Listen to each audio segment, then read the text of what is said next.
In 2008, the film Rambo depicted the plight of the Karen people when Rambo takes on the Myanmar Burmese Army to rescue scores of Christian missionaries kidnapped by soldiers as they were caught taking aid to Karen villagers.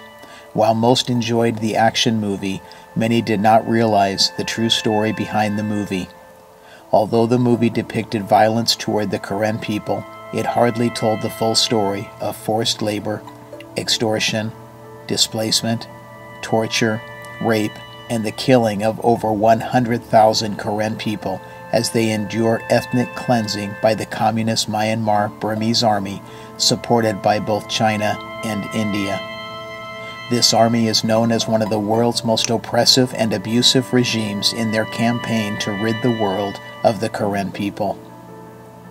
Throughout Burma, the Burmese army forces Karen villagers into slave labor, building roads, army camps, and carrying their food and ammunition. If the Karen villagers attempt escape or collapse from exhaustion, they are killed. Women and children are raped, and Karen villagers are forced to walk in front of Burmese soldiers as human shields while conducting landmine sweeps. Burmese soldiers loot and burn Karen villages and lay landmines around dead bodies of the Karen people, so when their families return to bury them, they too are killed. Even after the Burmese army held elections in 1990 and democratically elected the government of Aung San Suu Kyi, the army refused to hand over power. The Burmese army held new elections in 2011, however, took a quarter of the seats in the new parliament for military officers. International observers and the media were barred. Over and over again, the Burmese army would negotiate a ceasefire with the Karen people, only to use it as a ruse to continue to overpower the Karen people, to exterminate them. The Karen people are a kind, peaceful, and loving people, even in the midst of running to escape the terror brought upon them by no fault of their own. Over 200,000 Karen people have fled to refugee camps, with about 50,000 of the Karen people resettling in America, Canada, Australia, and some European countries. For those coming to America, they make great strides in rebuilding their lives with resilience and character. After enduring all that they have, the Karen people remain a forgiving and loving people. During their flight to America, they would wonder what their new home would be like. Many were anxious, but a little hesitant, not knowing what would face them. What would their lives become in this new country? What opportunities lie ahead for them? They could not help but feel some guilt, knowing they were the fortunate ones able to escape, while other Karen people would continue to endure the wrath of the callous and brutal Burmese army. They would reflect on their desire to one day return to their Karen people.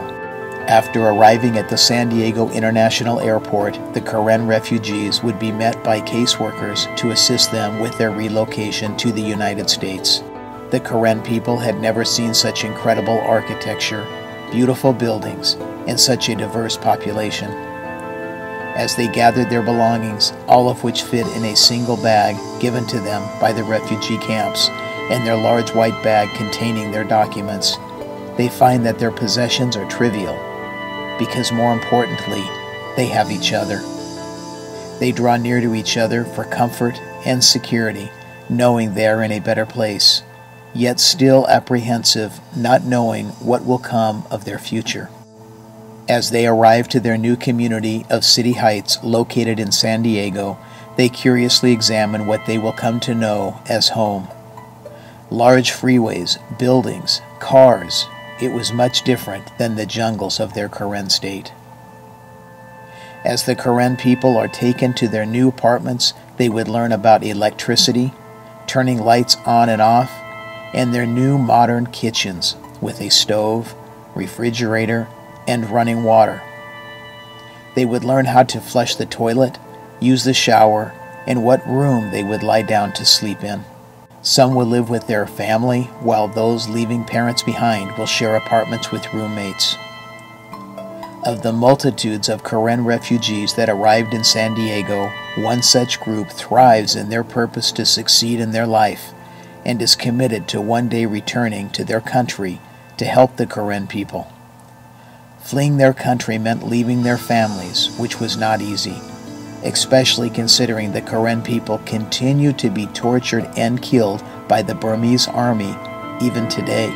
Coming to a new country they have never known, not speaking the language, and experiencing the daily struggle of growing up in City Heights would pose an entirely different challenge for the Karen people.